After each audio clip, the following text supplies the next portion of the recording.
Hello and welcome to the Toffee Blues, your source for all things Everton, and welcome to another 24/7 news report. The big headline this week is that Jesper Lindstrom has already said goodbye to his Napoli teammates ahead of an expected move to Everton. The Dane is currently in talks over personal terms, and the club are expected a signature in the next few days. That comes from Gazzetta. I think this would be a pretty good deal. I do think Jesper had a disappointing season at Napoli. Didn't get a goal or an assist, but he did only play around 430 minutes. Well, he played 430 minutes in Serie A last season, which is, it's hard to really gauge. Again, that's only like close to 9 games, but again, for someone who's going to be a hub of creativity for the team, you would expect a little bit more. I understand it's hard to get in a rhythm if you're barely playing games, but I do. Again, I've mentioned this a few times in a few of the videos that I've done, that I trust the way the club are going, because it seems like they're going for profiles that would fit a certain style of formation, a certain style of play. And I do think when Jesper was at Frankfurt, he's proven. I think he had a few months in the Europa League the year they won it, where he really stood out. He's had 9 goal contributions in his first 2 seasons at Frankfurt, and then he barely played in the 3rd season. I don't know if that is, the 3rd season was when he went to Napoli on loan and just played a game before, or if he just got injured. But again, it looks like it's going through, and I think it is a pretty good move all around for the player and for the club. A lot of Football Manager fans will know Jesper Lindstrom as someone you can pick up for cheap and who's really good. So at least it means you don't have to buy him this year. But yeah, he looks like a good player overall, and I do think he will fit the style of play we want to play, and I do think that will help overall. Everton have also now distanced themselves from interest of Juventus midfielder Arthur Melo when asked. That comes from Adam Leventhal from The Athletic. Good. I think Arthur Melo's career tailspinned ever since he moved to Barcelona, to be completely honest with you. The loan move to Liverpool was disastrous, and he barely did anything at Fiorentina either.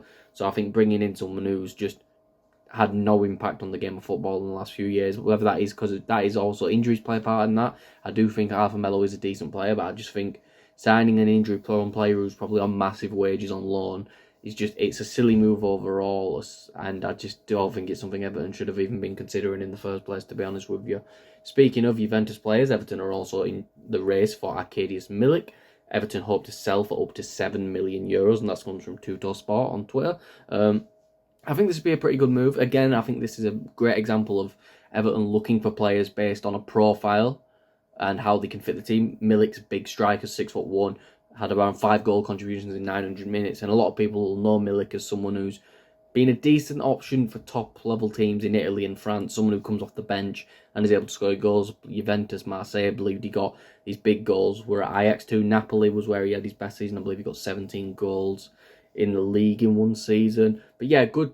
His underlying stats look really good. His passing numbers, his shot totals, his non-penalty XG, stuff like that, all looks really good for him, and I do think that's a positive sign. And for €7 million, possibly even less than that, mentioning the up to around £5 million, £4.5 million, I think that's a move we should be looking at. If we get rid of Beto, if Chimiti goes out on loan, I think Milik fits the mould of a similar role to Calvert-Lewin as a big striker who can bring people into play. I think that's something he could do really well. But Brentford and West Ham are also interested, so we will have to see how that story develops in the next upcoming days. TalkSport have also mentioned that talks between Everton and Leeds United are still ongoing for Willy Gnonto, and you're probably getting sick of hearing about him at this point, to be honest with you. Yeah, I think Gnonto will be a good signing. We'll have to see where this goes, to be completely honest with you. We're still completely unsure on how it's going, if it's even going to happen. Would be a pretty good signing. Gnonto's still young, still has plenty of potential, and shown bags of it at Leeds last season if it wasn't the Championship, and even if they didn't end up getting promoted in the end, I do think Gnonto would be a good signing. I don't want to harp on it too much because we spoke about him so much in other videos. Everton are also hoping to see, that's about Jesper Lindstrom. Chris Beasley mentioned that Everton are hoping to seal a transfer for Napoli's Jesper Lindstrom, but they also remain interested in signing Calvin Phillips from Manchester City. That I don't know. I think it all depends on the price. Man City are going to want to lose too much money considering how much they paid for him. I believe he's on a massive pay packet as well, so taking him on a loan, unless we can get him on a free loan, would be a silly move. I do think the right system can revive Calvin Phillips' career to what it was, maybe with not as much energy due to the injuries. I do think Phillips is still a good player, but I think it's finding that right system for him. And I do think that Dyche system could work, to be completely honest with you. I don't think it would be a bad move at all, but I think it's one of those where we have to be careful with something like this. It depends on the price involved, it depends on the loan fee, and if we're paying any wages. Again, I wouldn't mind him being brought in, but I think this is one of those ones where we should probably be straying away from, to be honest with you. Now it's time for our obligatory Jared Branthwaite news, and that is that Everton are preparing a new contract proposal for Jared Branthwaite after rejecting 2 proposals from Manchester United. Everton are determined to keep Branthwaite, and unless a huge bid arrives, Man United have no intention on paying 75 to 80 million pounds. Good. Again, I think getting Branthwaite under a new deal now, especially that Onana's gone and that 50 million has come in, I think we're in a much safer position now. If it means we have to pay Branthwaite over £100,000 a week, I do think that's worth it, to be completely honest with you. Yeah, there is the potential that in a few years' time his value decreases a little bit and we don't get as much as what we could have got this summer. I don't care. Branthwaite would be vital in us pushing up the league, to be completely honest with you. And, if we sold Branthwaite to Manchester City for 60 million in 3 years' time, let's say, and we've now established ourselves as a top half team, I'm not going to complain about that at all, because it's simply just more money coming into the club anyway than compared to where we are now. So I think it's vital that we try to keep Jared Branthwaite unless a ridiculous bid comes in that we can't turn down. Everton are pursuing a deal for Hellas Verona defender Jackson Chua, and want to get the deal done. Verona want €10 million plus bonuses for the 22-year-old. Negotiations will continue. Rennes also have interest. That comes from Correa de Verona via Sport Witness. Yeah, I mentioned this on one of the previous news videos I did. The underlying statistics don't look very good, but 22-year-old clearly carries some athletic ability about him. I don't know much about him, to be completely honest with you. If someone has a bit more knowledge on Italian football, they might have to comment below. But I think, again, I can imagine the right sort of profile, strong physical right back who's probably good in the tackle. It seems like that's what we want from our fullbacks, so I can imagine that's the profile he fits. And again, only 22 years old, we're continuing to try sign young players, which is always a positive and is something I'm not going to complain about seeing.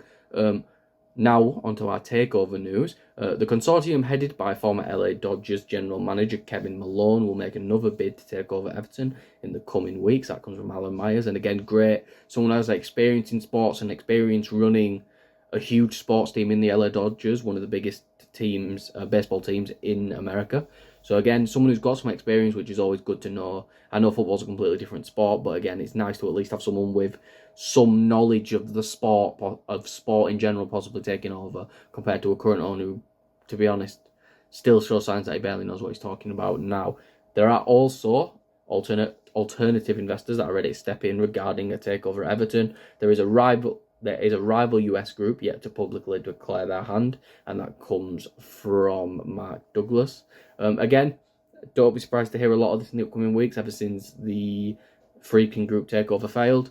I think it's nice to see already that there is interest, but I wouldn't be surprised if by September, October time we have new owners. To be honest, I'm not too worried about this, but it is nice to see that there's possible bids already coming in to take over the club. And last news for the Everton women team, midfielder Aurora Galli has signed a new contract. Again, not gonna act like I'm some whiz on the Everton women's team. I watch every now and again, but she did play 19 games in the WSL last season and seems to be a key player in the side. So it's good to see that we're getting key players under new contract. And that is all for this video. If you did enjoy, please make sure to like and subscribe. Follow us on Twitter at Everton Newsfeed and follow me on Twitter at Callum 3. And I'll see you all for the next video and or live stream that I am on. Goodbye, everyone.